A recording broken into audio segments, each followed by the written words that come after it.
నమస్తే. దక్షిణాదిలో పార్లమెంటు సమావేశాలు నిర్వహించాలన్న అంశం ఇప్పుడు మరొకసారి తెరపైకొచ్చింది. బడ్జెట్లో దక్షిణాది రాష్ట్రాలకు అన్యాయం జరుగుతోందంటూ కర్ణాటక, కేరళ రాష్ట్రాలు పన్నుల్లో వాటాపై సుప్రీంకోర్టు మెట్లు ఎక్కడం లాంటి పరిణామాల మధ్య ఈ డిమాండ్ మరొకసారి తెర మీదకొచ్చింది.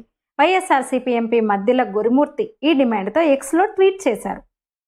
దక్షిణాదిలో ఏటా 2 సార్లు పార్లమెంటు సమావేశాలు నిర్వహించాలని, ఢిల్లీలో కాలుష్యాన్ని కారణంగా ఆయన చెప్తూ తన అభిప్రాయాన్ని వ్యక్తం చేశారు. అసలైతే ఈ డిమాండ్ కొత్తదేం కాదు. 66 ఏళ్ల క్రితం ప్రకాష్ వీర్ శాస్త్రి అనే ఎంపీ లోక్సభలో దీనిపై చర్చకు నోటీస్ ఇచ్చారు. ప్రతి ఏటా దేశ రాజధానితో పాటు బెంగళూరు లేదా హైదరాబాద్లో పార్లమెంటు సమావేశాలు నిర్వహించాలని ఆయన డిమాండ్ చేశారు. జాతీయ సమైక్యతకు కూడా ఇది దోహదం చేస్తుందని అభిప్రాయపడ్డారు. అప్పుడు ఆయన ప్రైవేట్ మెంబర్ బిల్లు ప్రవేశపెట్టగా అప్పటి ప్రభుత్వం 18 మంది ఎంపీలతో అధ్యయనానికి కమిటీని సైతం వేసింది.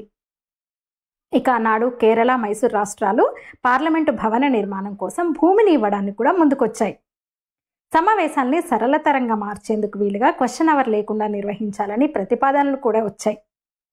అయితే ఇలాంటి సమావేశాల వల్ల ఏ ప్రయోజనం ఉండదని, ప్రతిపక్షాలు అసంతృప్తితో ఉంటాయని ప్రభుత్వం భావించింది. అలాగే మధ్యప్రదేశ్, పంజాబ్తో సహా మరికొన్ని రాష్ట్రాలు ఢిల్లీలో కాకుండా ఇతర ప్రాంతాల్లో అంటే ఢిల్లీ బయట ఏ సమావేశాలు పెట్టడానికి తమకు అభ్యంతరం ఉందని, తాము అందుకు వ్యతిరేకమని చెప్పాయి. దీంతో నాడు ప్రభుత్వం దక్షిణాదిలో పార్లమెంటు సమావేశాలు సాధ్యం కాదని ఆ ప్రతిపాదనను రిజెక్ట్ చేసేసింది. ఇక బీజేపీ అగ్రనేత వాజ్పేయి అయితే దక్షిణాది రాష్ట్రాల్లో పార్లమెంటు సమావేశాల డిమాండ్ తోసిపుచ్చేదేం కాదని, దానిపై చర్చ జరిగితే మంచిదని పలుమార్లు కూడా ఆయన అభిప్రాయాన్ని వ్యక్తం చేశారు. తర్వాత అడపాదడపా ఈ అంశం చర్చకు వచ్చినా ఎవరూ పెద్దగా పట్టించుకోలేదు. ఇక ఇప్పుడు ఢిల్లీలో కాలుష్యం అంతకంతకు తీవ్ర స్థాయికి చేరుకుంటుండడం, అక్కడ వాతావరణ పరిస్థితులు పూర్తిగా ప్రతికూలంగా, అననుకూలంగా ఉండడంతో డిమాండ్ మరోసారి తెర మీదకి వచ్చింది. ప్రస్తుత పరిస్థితుల్లో ఢిల్లీపై ఒత్తిడి తగ్గించడానికి శీతాకాల పార్లమెంటు సమావేశాలు దక్షిణాదిలో నిర్వహించడం మంచి నిర్ణయం అవుతుందని చాలామంది అంటున్నమాట. అయితే దక్షిణాదిలో సమావేశం అంటే దక్షిణ భారతదేశంలో పార్లమెంట్ అనగానే అందరి చూపు హైదరాబాద్ వైపే ఉంటుంది. వేగంగా అభివృద్ధి చెందుతున్న మహానగరంగానే కాక ఎన్నో ప్రత్యేకతలు భాగ్యనగరానికి ఉన్నాయి. ముఖ్యంగా పూర్తి సమతుల్యంగా ఉండే వాతావరణం, ఇక్కడి వాతావరణం అంటే భౌగోళికంగా అలాగే వాతావరణ పరిస్థితులు అనుకూలంగా ఉంటాయి. కాలానికి అనుగుణమైన వాతావరణం ఇక్కడ ఉంటుంది. వరదల ప్రభావము, భూకంపాల లాంటి విపత్తుల ప్రమాదాలు ఇక్కడ ఉండవు. ఇక హైదరాబాద్కు అలవాటు పడిన వాళ్ళైతే ఈ నగరాన్ని వీడేందుకు అస్సలు ఇష్టపడరు. అందుబాటులో కావలసినంత స్థలం కూడా, నగరం మధ్యలో అంతర్జాతీయ విమానాశ్రయం, ఎక్కడికక్కడ మెట్రో నెట్వర్క్. అసలైతే రెండో రాజధానిగా హైదరాబాద్ను చేయాలని రాజ్యాంగ నిర్మాత అంబేద్కర్ ఆనాడే చెప్పారు. ప్రాంతాల మధ్య సమానత్వం, జాతీయ సమైక్యతకు దేశానికి రెండో రాజధాని అవసరమని, అది హైదరాబాద్ అయితే ఇంకా బాగుంటుందని థాట్స్ అండ్ లింగ్విస్టిక్ స్టేట్స్ అనే పుస్తకంలో ఆయన రాసుకున్నారు కూడా. ఇక భారత రాష్ట్రపతి ఏటా వేసవి, శీతాకాల విడుదల కోసం హైదరాబాద్ రావడం ఆనవాయితీ అయింది కూడా. అలాగే ఇప్పటికే కర్ణాటకలో అయితే బెంగళూరుతో పాటు బెళగావిలో, మహారాష్ట్ర, ముంబైతో పాటు నాగ్పూర్లో అసెంబ్లీ సమావేశాలు నిర్వహిస్తూ వస్తున్నాయి. హిమాచల్ ప్రదేశ్ అయితే సిమ్లాతో పాటు ధర్మశాలలో కూడా, ఇక ఉత్తరాఖండ్ డెహ్రాడూన్తో పాటు గైర్ సైనిలోనూ సమావేశాలు నిర్వహిస్తూ వస్తుంది. జమ్మూ కాశ్మీర్లో అయితే అసెంబ్లీ సమావేశాలు అటు జమ్మూలోను ఇటు శ్రీనగర్లోను జరుగుతాయి, అందరికీ తెలుసు.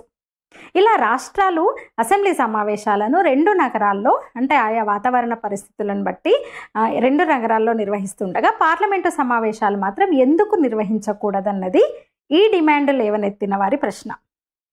అయితే అది అంత సులువు కాదని, సిబ్బంది, ఫైల్స్, ఇతర సమాచారాన్ని తరలించే విషయంలో పెద్ద ప్రహసనమని మరికొందరు అంటున్నారు. ఆ డిమాండ్ సరికాదంటున్న వాళ్ళు. అయితే ఈ డిజిటల్ యుగంలో ఈ ఆఫీసుని విస్తృతంగా వాడుతున్న తరుణంలో సమాచార రవాణా వ్యవస్థ ఇంత అందుబాటులో ఉన్న ఈ రోజుల్లో అది పెద్ద సమస్య కాదన్నది మరికొందరి వాదన.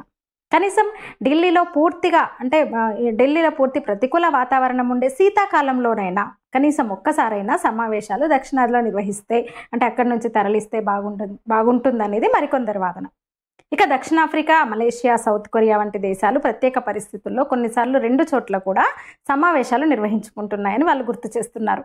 సాంకేతికంగా సాధ్యాసాధ్యాలు అటుంచితే దక్షిణాదిలో పార్లమెంటు సమావేశాలు నిర్వహిస్తే మంచిదని చాలామంది సామాన్యులు సైతం అభిప్రాయపడుతున్నారు.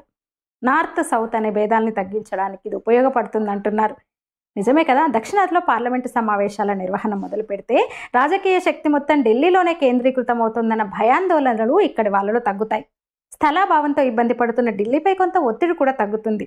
దేశంలోని మిగతా ఎంపీలు దక్షిణాది రాష్ట్రాల సంస్కృతి, భాష, ఆచార వ్యవహారాలు తెలుసుకోవడానికి ఆస్కారం ఏర్పడుతుంది. మొత్తంగా నార్త్ సౌత్ భేదాల్ని తీసుకొచ్చి దేశాన్ని విభజించాలని జనాల్ని రెచ్చగొడుతున్న అరాచక శక్తుల అల్లరికి అడ్డుకట్ట వేయొచ్చు కదా. అయితే హైదరాబాద్తో పాటు బెంగళూరు, చెన్నై మహానగరాలను కూడా అందుకు పరిశీలించవచ్చు అనుకోండి. మీ అభిప్రాయం ఏంటి?